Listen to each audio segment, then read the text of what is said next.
All right, men, we're here with former quarterback. I Yeah. can't say quarterback anymore. Well, you're still a quarterback. Yeah, you still sling the pigskin. But we're here with former ECU quarterback, Holton Ahlers. First off, thanks for being here, even though if you're watching this, you're not Not here. here. But it's great because it means that somebody wanted you Yep. and you're slinging pigskin somewhere, Yes, sir. cold or warm.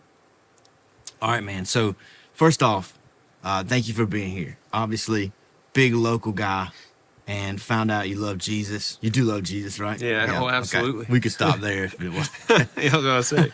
Shouldn't be here if That's not. right. So tell us a little bit about your life, because I feel like the people here watching, they know at least a little bit about what it means for Holton as far as quarterback, right? They've Yep. seen you. Some of you know you from high school, or at least all of us here know you from being at ECU. How did you become a Christian? When did you accept God in your life? Tell us a little bit about your testimony. Yeah, so I mean, kind of like, a lot of Christians in today's world, grew up in a Christian household, had really good parents and a really good upbringing. I'm the youngest of four boys and obviously from Greenville out there in the country. And just, grew up, going to church and learning about Jesus. So, I mean, I've always had him in my life, and I've kind of always, had a relationship with him. And then, when I really started taking him seriously, being a left-handed quarterback, I grew up and my idol was Tim Tebow. Yes. He was my guy. So when he glorified God the way that he did on the biggest stages that he was in his life and still is today, he was my role model, and he talked about Jesus, and I already knew about Jesus, but I wanted to be anything I could be like Tim Tebow. I wanted to do it, and so I dove more into the Bible, started going to as much church as I could, started asking questions, and just kind of grew that way. I mean, grew with looked up to the right people, looked up to my parents who were really hard believers and treating people good and living the Christian life, and so just grew up the natural way, and I can't get enough of them now. That's awesome. Do you think because your mom had four boys, she needed Jesus? Oh, she Right. 100% needed Jesus. Four boys. Yeah. She claims that's what she wanted, but don't believe her. Don't believe her Who's at the all. best athlete in your family? Are you the best athlete? No. Yeah, I mean, growing up, as the youngest, like, I was always the worst athlete in the family just because I was always the youngest and they were always, more mature and grown. I mean, obviously now, they work jobs and they go to work. They don't get to play sports like that. But growing up, I was probably the least athletic in the family, and things just happened to fall the way that they would. And I always tell people, Griff, my second oldest brother, he can throw the ball with perfect form. And just never played football. I mean, if you take him out to the football field, he can throw it 70 yards. Peyton can too, and my oldest brother played tight end. So, only one of my brothers really played football, but the other two could have been really, really good quarterbacks. They're 6'8", 6'9" kids. I mean, perfect size and everything. Just never. But never now, played. though, who's the best now? Now, I hope I am. I'm about to be a That's right. professional athlete. Otherwise, you but- go to the Packers, they just say bring. Yeah, I was about to say, your it's brother. just, if you're not, bring your brother. But Yeah. That would be embarrassing. Yeah, that would be embarrassing. But I'd say I am now. That's awesome, man. That's funny. You do all the left-handed quarterback, Tim Tebow Yeah. style. Yep. Run into people a little bit. Yeah, it was Break some literally noses. modeled my, from about 7, 8 years old to 14, 15. Modeled my life after him, and then kind of realized I needed to, create my own path and do that. But he was. But a you're great not role going to play model. tight end, though, right? No, I'm not playing tight end. I've had tons of questions about that from fans, and no team has asked me to play tight end. So just QB. Awesome. So you have a slogan, and to be honest, as someone who big ECU fan, Yeah. love football, love baseball, and so I'm following you, local guy, I love it. It wasn't until the Built When Broken Yeah. that I learned more about your faith. Yep. I seen y'all. I think you came here. It was a team. Yeah. And visited, and so I felt like you had some connection. And I've met your dad a few times, who does DJ work, Yep. and he's done some weddings.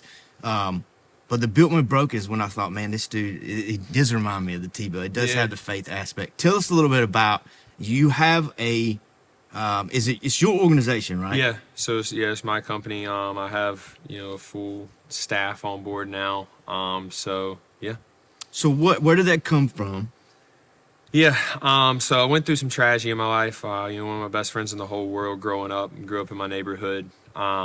He passed away when I was a senior in high school, and I was just going through some rough times. And me and my other best friend, there was three of us that were really close, and me and Josh, we were still kind of going through things. And I was 2 months away. Everything was perfect. I was about to go to my dream school, about to play quarterback in my hometown, and 2 months away from that, and my best friend passes away, and I graduated high school early, and so I went to ECU, and I was still just going through hard times. I was supposed to be sitting here living my dream life, but mentally and in my heart, I was struggling, and then I was probably more far away from God there, just because I was so mad at Him for everything that for losing your best friend. When he's 20 years old, 21 years old, is tough, and so just going through that, and then one day, I was just moping around. I was like, I got to fix this. I can't be like this forever, and I kind of rededicated my life to Christ and understood that, if I had to get better, it was through Him.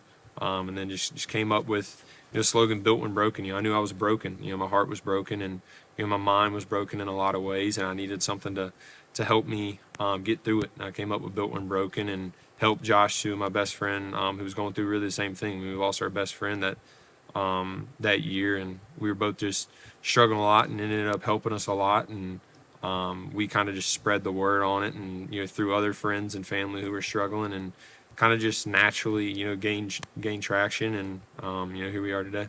That's awesome, man. Yeah, I love the slogan. Obviously, with the Built Different conference, we are talking about people being able to know they're broken, but also know that God is the one that builds them up with their foundation. Absolutely. So. Yeah, and that's exactly what Built When Broken is founded off of, and it's this isn't a slogan that was just came up with through just trying to make money or trying to do this. Like, this is something that I needed help with, and then later down the road it became a company to spread spread the word of that and spread the word of God. And so it's very natural the way it came, and it's helped me. So if it helps 1-2 other people, then it's all worth it. It's beautiful, man. Keep it up. All right, football question for you. What is the coolest moment you've had on the football field? I've had a lot. I've had a lot of cool moments. Played at a lot of cool places. I probably just winning the bowl game this year. First bowl win in a decade. Being there. Being a senior, and when I committed here, I knew that the program was in shambles in a lot of ways. Needed someone to take them out of that tough time, and had a lot of offers out of high school. People called me crazy to come to a losing program, but I wanted to stay in my hometown and make a difference here. And so probably just winning that bowl game and solidifying, changing the culture in that place. Was there ever a moment that you were like, this was a mistake? Plenty of times, yeah. Probably my freshman year. The second broken nose. Yeah. You're like, yeah. There's been a couple hits where I've not just made I was like, dang, I made a mistake about playing football in general. It's a tough sport to mentally and physically, but it's all worth it in the end. And there's being in the locker room with dudes, and there's 125 guys in a college locker room, and you meet people from all over the world. We got guys from different countries, and pretty much every state you could think of, and every background you could think of. So just meeting different people, and being able to lead them. I think it's the coolest job in the world. That's awesome, man. Yeah, I think one of the coolest moments for me, also when you won that bowl game. Yeah. Heck yeah. And I felt great afterwards. There was no physical pain. Yeah. It must have been nice, man. I felt some pain. Not as much pain though. Wins are a lot better than losses. Amen. All right, brother. What are some unique challenges that you have faced? Because ECU, East Christian University, big Christian school. Like, known for... That's what it's known for around here. I hear that. Not a party school. Not at all. Very easy to be a Christian, surrounded by men and women of God. Oh, 100%. So really, though, ECU party school, obviously. Yeah. You're the quarterback. Yeah. At a party school. Dangerous. It is dangerous, right? Yeah. What are some unique challenges that you faced, and how did you overcome them? Maybe you didn't. That's fine, too. Oh, I faced some challenges, for sure. I think, kind of like you said, being a quarterback at really any school, you're going to face with challenges. There's going to be people that are coming from all different directions at you for all different reasons. Sure. And, the thing that I always tried to, say was, keep my circle tight. The people that I grew up with, the high school friends I was with are the same friends I'm hanging out with today. And, if I met people along the way that I could trust, I allowed them in my circle and kind of, made them family. But, I faced a lot of challenges. I mean, just kind of like you said, I mean, anything you can think of, I've been faced with. And, some to say on camera, some probably not to say on camera. But, yeah, I mean, it's a blessing to be a quarterback at a university, and kind of like you said, ECU being a party school. I mean, there's opportunities of whatever you want to do. Like, there's opportunities to do it. So you got to have your heart and your mind straight, and be able to, to push things to the side that you don't want in your life. And but yeah, I don't know if there's tons of stories and stuff like that, but we'll get into that one later. Because this is a PG. What's that PG? It's a men's event, so it can be PG. So yeah, but you don't have to tell any stories. We can all assume. I went just there. Assume, and that's probably. I went there as not a Christian then, and not a quarterback. Yeah, but couldn't imagine. Yeah, if I was as tall as you are. Just assume what you wish, and you're probably true on 90% of it. I will say something you brought up though. I think is key to everyone. In that, ECU is a party school, but I've seen what it looks like here at Fuse. Yeah. And I remember I didn't go to college as a Christian. Didn't find God until my senior year of college at ECU. But to see that group, if you surround yourself with those people, which is what you mentioned, it's like you all are facing temptations together. You can kind of keep each other in check, right? Yeah, I mean, I think, keeping your circle tight is the best thing you can do, whether you're the quarterback of a university or you're just working a 9-to-5 job. Like, either way, you got to have good people in your life. And that's something I learned at an early age is, the people that you're surrounded by, that's, like-minded people. And, if they're not doing the right thing, then you're not going to be doing the right thing. And my parents raised me really well with that. But, yeah, I mean, I think, kind of like I said earlier, is, when you're in college, if you have an opportunity to do anything that you really want to do, and there's going to be people that do it. I mean, I don't know how many students exactly are there, but, I mean, there's tons of students. I mean, there's going to be like-minded people no matter what you do. And, for me, it was always, developing relationships through Christ and, building a firm foundation and then making a smart decision on, is this person good for my life, or is this person that, maybe is good during certain times, but, right now isn't the time to do that. And, I mean, it's for being a football player and you're so busy already. I mean, that a lot of those things kind of just, clear themselves out. And, if people aren't in there for the right reasons, I mean, they ain't going to be there long just because you are so busy. And, I mean, I just went to go train for 3 months, for the first time really ever leaving Greenville. And I was training, 8-9 hours a day. And, it comes, you see quickly who calls and who texts. And when you're busy, I was telling you, off air that about just the meetings that I've been in and stuff. And who are the people asking, who are the people caught up. And, those people who care. And, I've realized that. Yeah.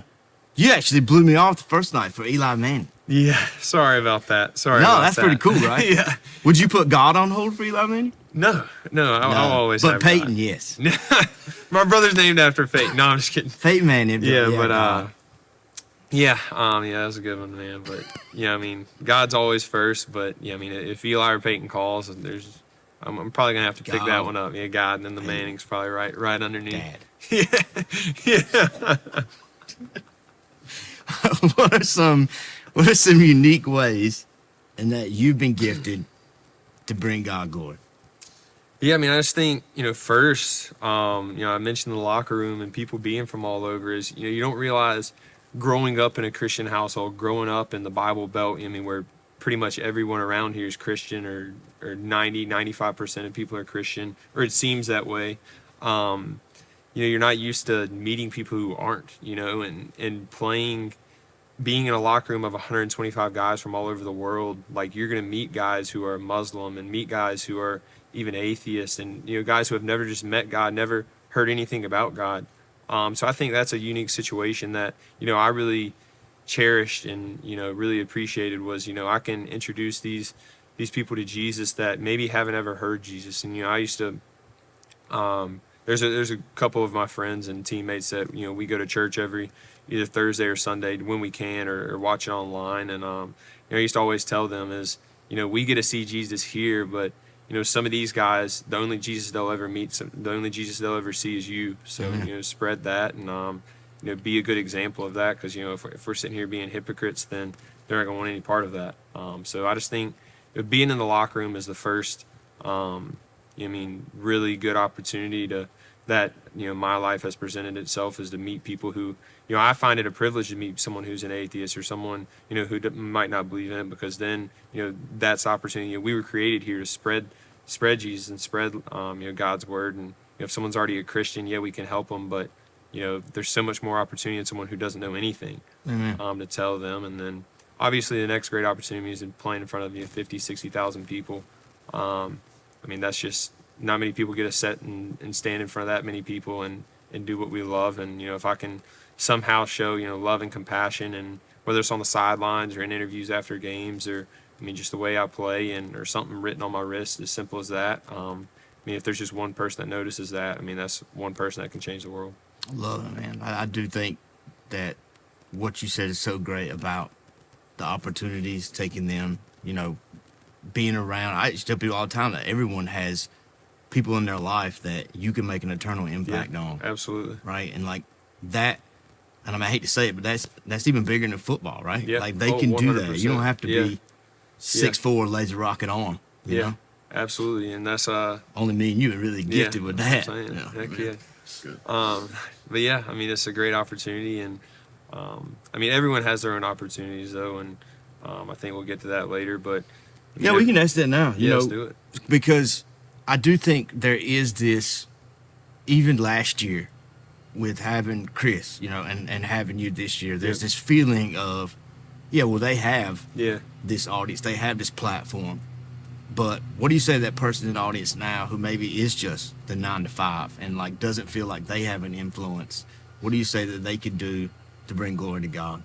Just kind of like I said earlier, is like, some of these people that you work with or you interact with throughout the day, maybe they don't know Jesus, or maybe they're struggling and need to know him more. And you don't gotta step in front of 50, 60,000 people. You don't gotta be in a locker room of 125 people or anything like that. Like, it can be the guy sitting right next to you, and you never know it unless you talk to him about it. And I just think everyone has their own opportunity to impact someone's life, and especially spread Jesus and spread the love of God is something that you can do in a drive-through line. Talking to the person working. You don't gotta be in front of this huge crowd to do it. Now I'm very fortunate to be able to do that, but like you said, not everyone is, and everyone has their own story. Everyone has their own path that they're going on, and God doesn't make mistakes, and whatever path you're on, like, that's where you're supposed to be. These are the people who are supposed to be around you, and just remember that you can impact you might be the only Jesus someone ever meets, so you might be the only Jesus that someone ever hears about. So the truth is, you even if you say we love it, NFL, big time, Pro Bowl, Super Bowl, whatever, do great, you're going to talk about Jesus. But it's probably conversations that people are having with other people about even what you're saying. Like, there's something, you're not going to be able to share Jesus with them directly, but someone can invite them to church based on what you're saying. You're getting the word out, planting a seed in some way.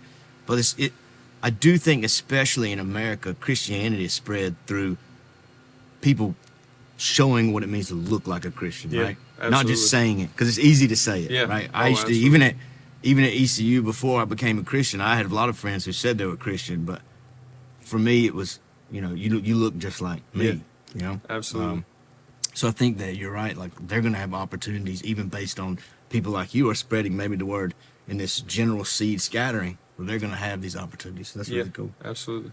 Have you been able to see God moving in your teammates or any of the people that you're around that just allowed you, God's blessed you with some unique opportunities?